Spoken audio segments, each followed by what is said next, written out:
কোনো কোনো দিনের শুরুটাই হয় একটা সুন্দর গ্রানের অপেক্ষায়, আর কোনো দুপুরের মন চায় এমন কিছু যেটা শুধু মুখের স্বাদ নয়, মনটাকেও শান্ত করে। আসসালামু আলাইকুম, সবাই কেমন আছেন? আশা করি ভালো আছেন। আজ আপনাদের জন্য নিয়ে এসেছি তেমনই একটা স্পেশাল রেসিপি, সব বাটা মশলা দিয়ে রান্না করা হাঁসের মাংস। মশলার গ্রানে আর ভালোবাসার স্বাদে ভরপুর, একেবারে ঘরোয়া স্টাইলে। চলুন তবে শুরু করি আজকের রান্নাঘর। আমি হাঁসটাকে সুন্দরভাবে বেছে ধুয়ে কেটে নিয়েছি। এখন কাটার পর এটাকে খুব ভালোভাবে ধুতে হবে, যদি কিনা লোম অথবা যে কোনো ময়লা যদি থাকে এর জন্য খুব ভালোভাবে ধুতে হবে। আমি এটাকে কয়েকবার ধুয়ে নিয়েছি, যেই পর্যন্ত আমার ধোয়ার পানিটা সাদা না হয়ে গেছে, একদম চকচকে গ্লাস না হয়ে গেছে, ওই পর্যন্ত কিন্তু আমি ধুয়ে নিয়েছি। ঠিক আছে, এই যে দেখুন আমার কিন্তু ধোয়া হয়ে গেছে। তো এখন আমি বাটা শুরু করে দেব, কারণ আজকের রান্নাটা হবে বাটা মশলায়। তো প্রথমেই আমি মরিচ বেটে নিচ্ছি, একদম লাল শুকনা মরিচ, অনেকগুলা শুকনা মরিচ নিয়েছি, কারণ হাঁসের মাংসটা একটু ঝাল ঝাল হলেই মজা লাগে। ঠিক আছে, তো আমি অনেক মিহিন করে বেটে নিয়েছি। মরিচ বাটার আগে আমি বেটে নিয়েছিলাম জিরা এবং পেঁয়াজ। আসলে রান্না শুধু উপকরণ মেশানো নয়, রান্না হলো মনের শান্তি খুঁজে পাওয়া। একটা ভালো রান্না যখন চুলা থেকে গন্ধ হয়ে ছড়িয়ে পড়ে, তখন বুঝতে পারি এই ছোট ছোট মুহূর্তগুলি আসল সুখ। আজকের এই হাঁসের মাংস রান্নাটাও ঠিক সেই রকম। সবকিছু ধীরে ধীরে ভালোবাসা দিয়ে রান্না করব, যেন প্রতিটা কাটা হাঁস আর মশলার স্বাদে মিশে যায় যত্ন আর স্বাদ। তাহলে চলুন রান্নাটা শুরু করে দেই। আমার পেঁয়াজ কাটা শেষ, এখন চুলার আগুনটা ধরিয়ে দেব।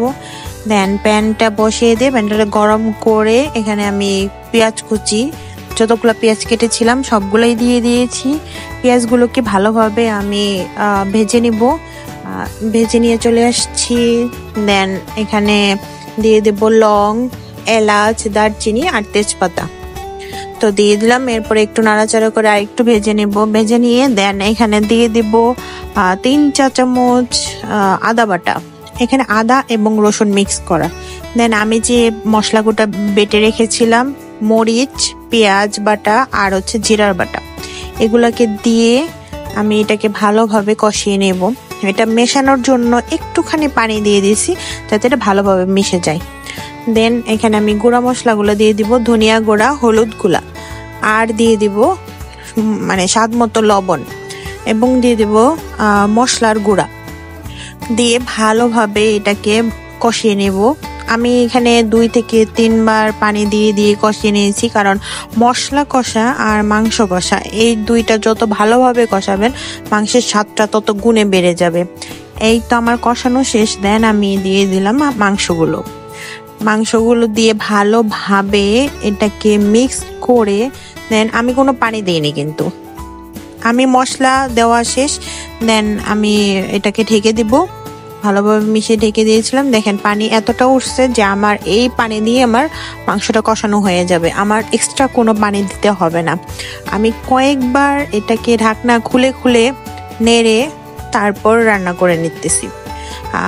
প্রায় 2 বার কষানোর পর আমি এখানে গোটা রসুনগুলো দিয়ে দিয়েছি। আসলে হাঁসের মাংসের মধ্যে গোটা রসুন থাকবে না, এটা কি হয় বলেন? এটা অবশ্যই হয় না, আমার গোটা রসুন লাগবেই। সো আমি গোটা রসুন দিয়ে দিয়েছি। এটা আসলে স্বাদটা প্রতি বাইটে বাইটে যখন আমি গোটা রসুন দিব আর মাংসের ঝোল নিব সাথে, মানে এটা যে কি একটা কম্বিনেশন, এটা আসলে না খেলে বোঝানো যাবে না। আপনারা এটা রান্না করে খেয়ে নেবেন আর বুঝে নেবেন কি স্বাদ। দেন আমি মাংসটা সিদ্ধ হওয়ার জন্য অল্পখানি পানি দিব, 1 কাপের মতো পানি দিয়ে দিয়েছি, কারণ আমার বেশি পানি দেওয়া দরকার নেই। এবং লাস্টলি আমি দিয়ে দেব ভাজা জিরার গুঁড়া, আর এই ভাজা জিরার গুঁড়াটা কিন্তু স্বাদ 10 গুণ বাড়িয়ে দেবে। আমার রান্না প্রায় শেষের দিকে চলে আসছে, আমি জাস্ট 2 থেকে 3 মিনিট আর রান্না করব। দেন আমার রান্না শেষ, এখন তো খাওয়ার পালা, তাই না? দেখি কেমন লাগে খাইতে। তো এই তো রসুনটাকে একটুখানি বের করে নিলাম, আর গরম ভাত আর সাথে একটু রসুন আর মাংস, এই ছিল আজকে আমার রান্নাঘরের গল্প। হাঁসের মাংসের এক থালা খুশির রান্না। রান্না শুধু চুলায় নয়, রান্না হয় মনেরও। তাই তো স্বাদটা এত হয় আপন।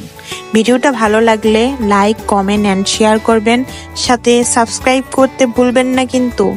পাশে থাকার জন্য সাবস্ক্রাইব করে যাবেন। আসসালামু আলাইকুম।